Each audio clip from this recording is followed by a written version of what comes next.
Hello students, am I audible to everyone? Yes, ma'am. Okay, I hope you all are doing fine. तो आज विमान स्थान का पहला चैप्टर स्टार्ट करेंगे, ठीक है। जो विमान स्थान है उसमें 8 चैप्टर है, ये आप सबको पता ही होगा, it's a very basic knowledge, ठीक। जो फर्स्ट चैप्टर है विमान स्थान का उसका नाम है रस विमानम। मैं बुक से ही पढ़ाऊंगी, बुक में श्लोक नंबर बताऊंगी, आप साथ के साथ श्लोक में जो भी वर्ड, जो भी फ्रेज, जो भी पार्ट इंपॉर्टेंट है वो आप मार्क करते जाइए। साथ में मैं समझाती भी जाऊंगी जो भी इंपॉर्टेंट चीजें हैं जो आपको समझना जरूरी है, साथ के साथ जिसमें से एमसीक्यू आने के चांसेस है, जो पॉइंट्स आपको याद रखना है। और आपको रट्टा मारने की कोई जरूरत नहीं है, मैं जो भी पॉइंट्स बताऊंगी उसमें से कुछ भी रट्टा नहीं मारना है, आपको सिर्फ और सिर्फ रीड करना है। जितना पार्ट मैं इंपॉर्टेंट बता रही हूँ आप बार बार रीड करेंगे, 1 बार 2 बार 3 बार, तो आपको अपने आप ही चीजें माइंड में सेव हो जाएगा, राइट। तो स्टार्ट करते हैं विमान स्थान का फर्स्ट चैप्टर रस विमानम अध्याय। जो विमान स्थान है, तो विमान स्थान का जो उद्देश्य है, यानी जिस ऑब्जेक्टिव से विमान स्थान को पूरे सारे चैप्टर्स को लिखा गया है, सारे चैप्टर्स को बनाया गया है, तो वो जो है श्लोक नंबर 3 यानी जो पैरा नंबर 3 है उसमें लिखा हुआ है। पैरा नंबर 3 का लास्ट लाइन देखो, तस्माद दोष आदि विमान ज्ञानार्थम, यानी दोष आदि के मान को, दोष आदि का विमान, दोष आदि का जो भी प्रमाण है, जितना उसका मान है, उसके ज्ञान को उस बताने के लिए विमान स्थान को विमान स्थान का उद्देश्य है, यानी विमान स्थान को बताया गया है, ठीक। तो जो पैरा नंबर 3 है उसमें जो इंपॉर्टेंट है वो सिर्फ यही लाइन इंपॉर्टेंट है, तस्मात दोष आदि मान ज्ञानार्थम, ठीक है। दोष आदि मान ज्ञानार्थम, इस वर्ड का मतलब समझना है, सिर्फ इसको रट्टा कुछ नहीं मारना है। वर्ड का मतलब मेरे हिसाब से आपको समझ आ गया होगा कि दोष आदि का मान को जानने के लिए विमान स्थान को के उद्देश्य से विमान स्थान को लिखा गया है। इसके अलावा जो इसी पैराग्राफ में ऊपर बहुत सारे वर्ड्स है, जैसे निमित्त, पूर्व रूप, रूप, उपशय, संख्या, प्राधान्य, विधि, विकल्प, बल, काल, तो ये सब बता रखा है कि ये सारी चीजें देश, भेषज, काल, बल, शरीर, आहार, साथ में सत्व, प्रकृति, तो इन सब का मान को जानना जरूरी है। इसी वजह से दोष आदि के मान को बताते हुए विमान स्थान को बताया जा रहा है। तो इसमें इंपॉर्टेंट जो है सिर्फ और सिर्फ लास्ट लाइन है कि विमान स्थान में क्या है, दोष आदि विमानार्थम।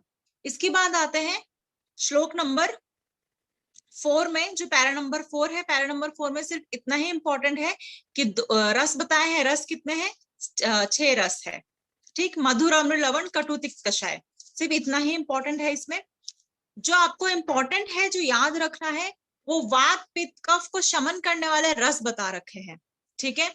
तो अब आप अपने ही बुक में ऊपर नोट कर लेंगे, अलग अलग आचार्य के अकॉर्डिंग जो इंपॉर्टेंट रस है जो शमन कर रहे हैं उसका सीक्वेंस थोड़ा सा डिफरेंट है, ठीक है।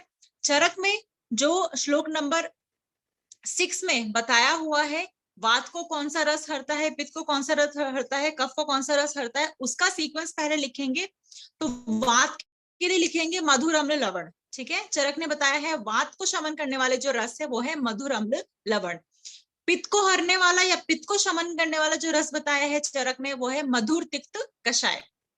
और कफ को बताया है कटु, तिक्त, कषाय। कफ का शमन करने वाले जो रस है वो है कटु, तिक्त, कषाय। अब यहीं पे आप साइड में कॉपी में या चाहे इसी यहीं पे जहां पे ऊपर आपको बुक में थोड़ी सी स्पेस रहता है नीचे, वहां आप लिख ले काश्यप और अष्टांग संग्रह के अकॉर्डिंग। काश्यप और अष्टांग संग्रह के अकॉर्डिंग दोनों ने ही सेम बताया है, लेकिन चरक से थोड़ा सा डिफरेंट है। तो ऐसे ही आप क्या करेंगे, जैसे अभी मैंने वात, पित्त, कफ का बताया, वात का क्या बताया चरक के अकॉर्डिंग, मधुर, अम्ल, लवण, ठीक। पित्त का बताया मधुर, तिक्त, कषाय। कफ का बताया कटु, तिक्त, कषाय। तो ऐसे ही वात, पित्त, कफ लिख लीजिए काश्यप और अष्टांग संग्रह के अकॉर्डिंग। वात को शमन करने वाला जो रस की सीक्वेंस बताई है काश्यप और अष्टांग संग्रह में वो है लवण, अम्ल, मधुर। अम्ल दोनों में ही बीच में है, सिर्फ मधुर और लवण को इधर से उधर कर दिया है, ठीक। तो लवण, अम्ल, मधुर जो सीक्वेंस है वो बताया है काश्यप और अष्टांग संग्रह में। देन जो पित्त को शमन करने वाले रस जो बताए हैं वो तिक्त, मधुर, कषाय है, ठीक है। चरक में बताया है मधुर, तिक्त, कषाय, लेकिन काश्यप और अष्टांग संग्रह में तिक्त मधुर कषाय बताया है। ऐसे ही जो कफ का है तो कफ का कटु तिक्त कषाय दोनों ने ही, चरक ने भी, अष्टांग संग्रह में भी और काश्यप में, तीनों में ही कटु तिक्त कषाय ही सीक्वेंस है। तो ये सीक्वेंस क्यों जरूरी है? सीक्वेंस इसलिए जरूरी है क्योंकि इससे इसकी स्ट्रेंथ पता चलती है। यानी जो वात को शमन करने वाला जो सबसे ऊपर सर्वत्र मतलब सर्वप्रथम या प्रवर जो रस माना जाता है, जो सबसे ज्यादा स्ट्रेंथ वाला जो रस माना जाता है, अकॉर्डिंग टू चरक वो मधुर होगा, लेकिन अगर अकॉर्डिंग टू काश्यप या अष्टांग संग्रह पूछा जाता है तो लवण होगा। ठीक, तो इसलिए सीक्वेंस इंपॉर्टेंट है। आपको सिर्फ यहीं पे साइमल्टेनियसली चरक का भी लिखेंगे, वात पित्त कफ का, मैं बार बार 2 बार रिपीट करके बता चुकी हूँ, आप सिर्फ वहां पे नोट करिए। ठीक, और साथ में काश्यप और अष्टांग संग्रह का जो मैंने सीक्वेंस बताया वो आप यहीं पे लिख लेंगे। ठीक, इतना क्लियर है? इसमें कोई डाउट? कोई भी अपना अनम्यूट करके अगर किसी को डाउट है तो बता सकते हैं। No ma'am.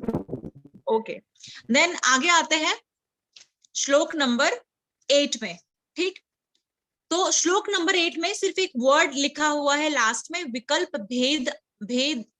भेद अपरिसंख्येतवात। ठीक है, विकल्प भेद अपरिसंख्येतवात, ये इसका मतलब सिर्फ समझना है, जरूरी नहीं है क्वेश्चन आएगा ही आएगा, लेकिन इसका मतलब सिर्फ समझने के लिए मैं आपको यहाँ पे मेंशन कर रही हूँ।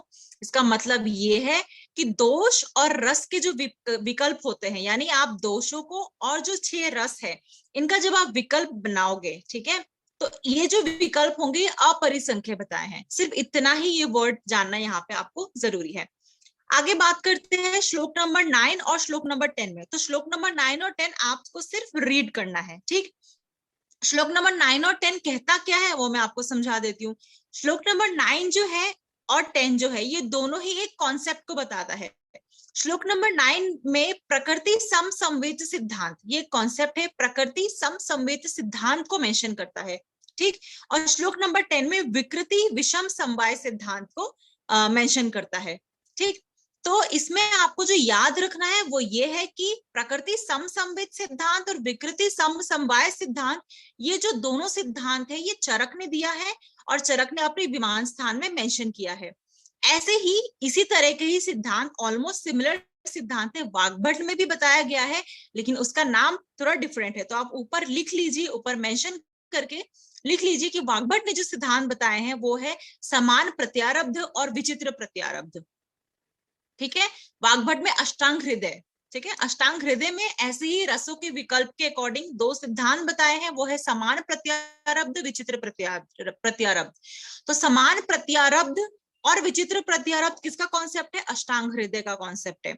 और प्रकृति सम संवेद सिद्धांत, विकृति सम समवाय सिद्धांत, ये किसका कॉन्सेप्ट है? ये चरक का कॉन्सेप्ट है। सिर्फ इतना ही आपको याद रखना है, क्योंकि क्वेश्चन यही आ सकता है कि ये कॉन्सेप्ट किसके द्वारा दिया गया है। ठीक है,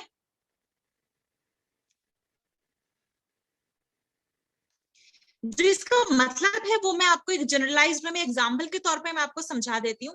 प्रकृति सम संवेद का मतलब ये है कि अगर जैसे हम 3 मधुर चीज ले लेते हैं, जैसे दूध, चीनी और जल। ठीक, तो दूध, चीनी और जल, इन तीनों के रस में मधुर रस आता है।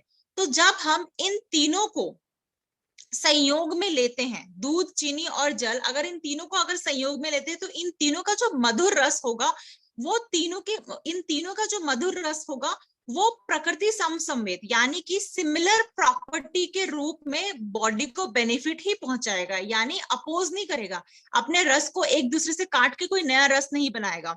ठीक है, तो प्रकृति सम संवेद यानी कि तीनों चीजों की प्रकृति सेम होने की वजह से जो प्रकृति या जो गुण तीनों चीजों में सिमिलर है तो बेनिफिट भी वही सेम वाला बेनिफिट देगा।